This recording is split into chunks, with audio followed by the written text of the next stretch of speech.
स्वागत है दोस्तों आपका हमारे channel all CBSE education in Hindi में। दोस्तों आज का ये वीडियो पार्ट 2 होने वाला है। बीए प्रोग्राम के स्टूडेंट हैं उनके लिए है ये वीडियो। हिस्ट्री का सिलेबस चल रहा था अपना, उसका आज ये पार्ट 2 होने वाला है और चैप्टर 4 है आपका। तो आज की इस वीडियो में देखेंगे हम ऋग्वैदिक कालीन अर्थव्यवस्था और साथ ही उसके समाज के बारे में भी जानेंगे। यानी दो टॉपिक है आपका, एक अर्थव्यवस्था को लेकर है और एक समाज को लेकर है। तो स्टार्ट करते हैं आज की इस वीडियो को। तो ऋग्वेद के बारे में पढ़ रहे हैं हम। तो पहले इंट्रोडक्शन देखते हैं, एक भूमिका। जो वैदिक साहित्य और संग्रह के माध्यम से पता चलता है कि भारत की सबसे प्राचीन साहित्य परंपरा है। जो वैदिक साहित्य है वो भारत की सबसे प्राचीन साहित्य परंपरा है, ऐसा माना जाता है। वैदिक परंपरा में भारतीय जीवन और उसकी संस्कृति के बारे में लिखा हुआ है। कुछ लोगों का मानना है कि भारत में इतिहास, दर्शन, गणित और राजनीति की उत्पत्ति जो है वैदिक स्रोतों के माध्यम से हुई है। और कुछ लोग कहते हैं कि लोहे की जो शुरुआत है और खोज है वो इसी काल में हुई थी। 1500 से 600 ईसा पूर्व के काल को वैदिक संस्कृति काल कहा जाता है और इसे दो भागों में हम बांटकर पढ़ते हैं। एक है आपका ऋग्वेद और दूसरा है उत्तर वैदिक काल। तो ऋग्वैदिक काल है तो 1500 से 1000 ईसा पूर्व के काल को हम ऋग्वैदिक काल कहते हैं तथा 1000 ईस्वी पूर्व से 600 ईस्वी पूर्व तक के काल को हम उत्तर वैदिक काल कहते हैं। और ऋग्वेद में हम पढ़ रहे हैं अभी, तो ऋग्वेद पे ज़्यादा फोकस करेंगे अभी। तो ऋग्वैदिक काल की जो जानकारी है वो हमें ऋग्वेद से प्राप्त होती है। तो एक भूमिका थी आपकी ऋग्वेद कालीन अर्थव्यवस्था के ऊपर, और जो आपकी भूमिका रहेगी वो सब में सेम ही रहेगी, चाहे कैसा भी क्वेश्चन हो, बस ऋग्वेद के ऊपर कोई क्वेश्चन होना चाहिए। ऋग्वैदिक कालीन अर्थव्यवस्था तो अर्थव्यवस्था है और आपका दूसरा टॉपिक है एक समाज। तो दोनों टॉपिक जो है हम इसमें क्लियर कर लेंगे। तो ऋग्वैदिक काल की अर्थव्यवस्था में पहला जो पॉइंट आता है आपका वो पशुपालन। तो ऋग्वैदिक काल के स्रोतों या साहित्यों के माध्यम से हमें पता चलता है कि जो ऋग्वैदिक कालीन लोग थे वो पशुपालन किया करते थे और ज़्यादा ही वो पशुपालन पर निर्भर थे। लेकिन इसका अर्थ ये नहीं है कि वो सिर्फ पशुपालन ही किया करते थे, अन्य कार्य भी किया करते थे। कुल ग्रंथ के द्वारा ऋग्वैदिक समाज को विशेषकर पशुचारी या पशुपालन बताते हैं।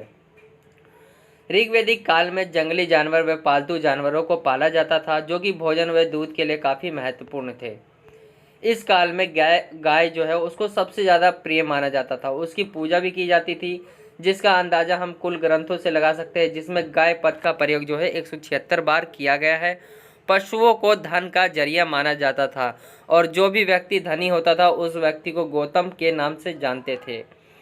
जो लोग पशुपालन करते थे उन्हें गोसु और गत्यु जैसे अन्य नामों से पुकारा जाता था तथा यहाँ पर भैंसों को भी महत्व दिया जाता था।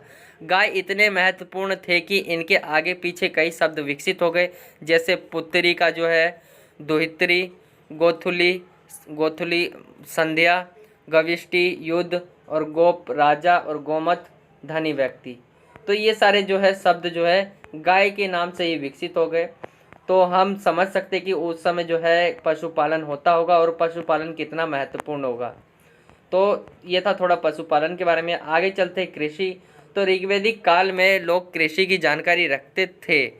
ऋग्वेद में कृषि कार्यों की व्याख्या सिर्फ 21 बार हुई है, परंतु इसके कुल ग्रंथों में कृषि की चर्चा कम की गई है। जो लोग कृषि करते थे उनके लिए कृषि पद का प्रयोग किया जाता था और ऋग्वेद में इसका उल्लेख 33 बार आया है। ऋग्वेद में कृषि करने में अच्छे हलों का प्रयोग नहीं होता था, लेकिन बाद में लांगल और सिर जैसे हल आए। ऋग्वेद काल के मानव जौ की खेती करते थे। ये जौ की खेती किया करते थे क्योंकि जौ जो है जल्दी से पक जाता है और इसे अधिक जो है वर्षा की आवश्यकता भी नहीं पड़ती। ऋग्वैदिक काल के लोग अन्य फसल भी किया करते थे, लेकिन वह क्या है कि चावल जो उगाने वो है नहीं जानते थे। तो ये थी इनकी कृषि के बारे में कि यही मुख्य रूप से जो है कृषि जो है जौ की किया करते थे। चावल के बारे में ज्ञान नहीं था। इनके हल भी थे तो वो काफ़ी अच्छे नहीं थे। बाद में कुछ हल बनाए गए लेकिन वो काफ़ी अच्छे नहीं थे। और इनके स्रोत क्या है तो इनका उल्लेख मिलता है हमें ऋग्वेद में 33 बार, और लेकिन बाद में क्या है कि एक कम इसका उपयोग जो है होता है।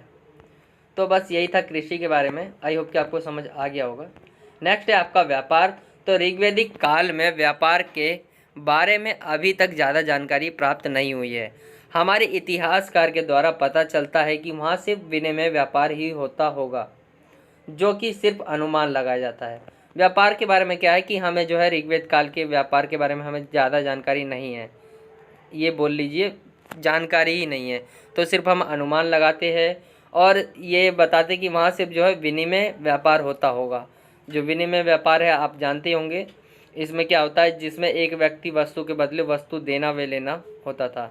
एक व्यक्ति जिसको अगर चावल की ज़रूरत होती थी और उस व्यक्ति के पास अगर गेहूँ है तो उसे गेहूँ दे के चावल ले लिया करता था। तो ऐसी हुआ करता था वस्तु विनिमय उस समय। और अगला है आपका शिल्प तथा व्यवसाय। इस काल में सोना, चांदी, कांसा, तांबा, पीतल, कलाल, कलाल का मतलब है मृत भांड बनाने वाले कुम्हार, तथा टोकरी बनाने वाले की चर्चा मिलती है। ऋग्वेद में अयस शब्द मिलता है। उत्तर वैदिक काल में श्याम, अयस एवं कृष्ण शब्द आया, इसे लोहा माना जाता है। अनुमान लगाया जाता है कि ये जो शब्द है अयस, कृष्ण हो गया आपका, श्याम हो गया, तो ये क्या है कि लोहे के लिए इनका यूज़ होता हो, प्रयोग किया जाता हो। तो आई होप कि आपको ये समझ आ गया होगा। ये था आपका जो है अर्थव्यवस्था के बारे में 4 टॉपिक थे आपके और भूमिका को लगा के आपके ये थे। तो आपके जो क्वेश्चन बनेंगे ये मत समझिए कि क्वेश्चन जो है किसी एक को लेके अर्थव्यवस्था को लेके पूछा जाएगा, क्योंकि क्या है कि ऋग्वेद जो है उसके बारे में ज़्यादा जानकारी नहीं है और बहुत ही कम जो है हमें पता है। तो इसलिए जो क्वेश्चन आते हैं वो इस तरह से आते हैं कि ऋग्वेदिक काल की अर्थव्यवस्था तथा समाज के बारे में बताइए, या ऋग्वेदिक कालीन सामाजिक तथा धार्मिक विशेषता को बताइए, या आपका आ जाएगा 2 बन के बनेगा। आपके क्या 4 होते हैं, एक राजनीतिक होता है, एक आर्थिक होता है जो अर्थव्यवस्था है, और धार्मिक होता है, और आपका हो गया सामाजिक। तो 2-2 मिला के पूछ लेगा, 2-2 में आप तो 8 से 10 पेज लिख ही दोगे। तो ये था आपका जो है अर्थव्यवस्था के बारे में। अब चलते हैं हम ऋग्वेदिक कालीन समाज जो है उसके बारे में हम वर्णन करते हैं। तो इसमें पहला पॉइंट आता है आपका ऋग्वेदिक कालीन समाज का विभाजन। समाज किस आधार पर बटा हुआ था? तो ऋग्वेदिक कालीन समाज मूलतः कबीलाई समाज था। कबीलाई समाज। आर्य 2 सामाजिक समूहों की चर्चा करते हैं, एक आर्य और दूसरा अनार्य। आर्य खुद को श्रेष्ठ मानते थे तथा अनार्य की वे आलोचना करते थे। अनार्य को दास, दस्यु तथा पणी कहा जाता था।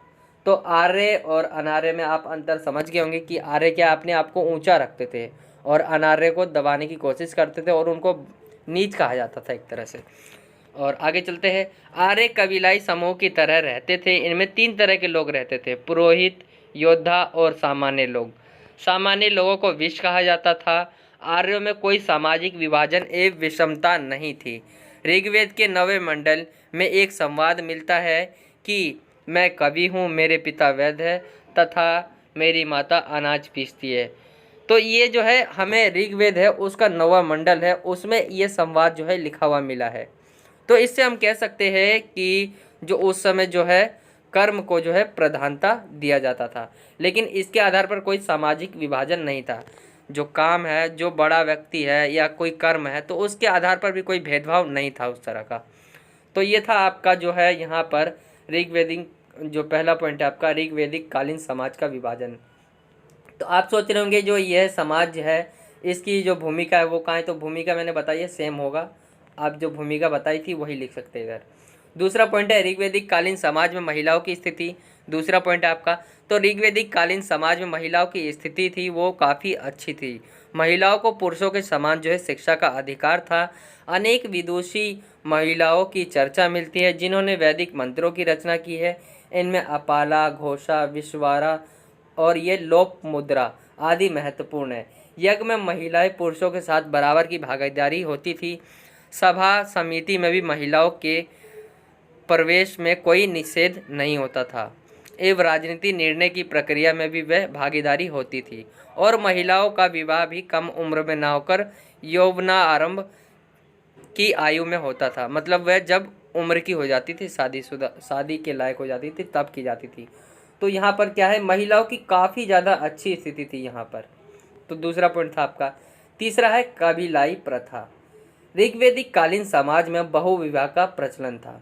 बहुविवाह मतलब एक व्यक्ति जो है कई सारे शादी कर सकता है कई औरतों से, और इस तरह ऐसे ही बहुपति विवाह के साथ साथ बहुपत्नी विवाह भी था।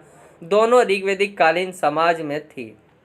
बहुपति विवाह तथा बहुपत्नी विवाह दोनों ही ऋग्वैदिक जो समाज है उसमें समाहित थी। साथ ही समाज में नियोग प्रथा भी विद्यमान थी। तो ये था आपका कबीलाई प्रथा, ये छोटा सा ही टॉपिक था, क्लियर हो गया होगा आई होप। अगला है आपका चौथा सामाजिक संघर्ष। तो विभिन्न कबीलों आर्य अनार्य में हितों को लेकर संघर्ष होता रहा है। आर्य व अनार्य में दोनों के बीच क्या है, संघर्ष यानी लड़ाई होती रही है। इसमें 10 राजाओं का युद्ध जो है काफ़ी प्रसिद्ध है। इसकी चर्चा ऋग्वेद के सप्तम मंडल में मिलती है। इसे दशराज युद्ध भी कहा जाता है। यह युद्ध पुरुषनी तट यानी रावी तट पर लड़े जाने की बात मिलती है। इसमें एक और भरत कबीला था जिसका नेता सुदास होता है, और जबकि दूसरा कबीला जो होता है 10 कबीले होते हैं। सुनिए ध्यान से बातों को, 10 राज युद्ध बहुत काम आएगा आगे भी। तो क्या होता है, इसमें एक कबीला होता है जिसका जो नेता होता है सुदास होता है, और ये कबीला होता है भरत का और जिसका नेता सुदास होता है। एक और कबीला होता है 10 कबीले, ये सिर्फ एक कबीला है सुदास का या भरत का कह लीजिए, और एक है आर्य व अनार्य का मिलकर जो है 10 कबीले बनते हैं। 5 आर्य कबीले होते हैं तथा 5 अनार्य कबीले होते हैं। इनके बीच युद्ध होता है। तो क्या होता है, भरत जो कबीला होता है वह विजयी होता है। तो ये था आपका चौथा सामाजिक संघर्ष। तो आई होप कि आपको ये भी समझ आ गया होगा। तो यही था आज का ये वीडियो, सामाजिक और अर्थव्यवस्था को लेकर बताया गया है। आई होप कि आपको ये समझ आ गया हो अच्छी तरह से। मिलता हूँ आपसे अगली और एक्साइटिंग वीडियो में। जब तक के लिए जय हिंद, जय भारत, वंदे मातरम।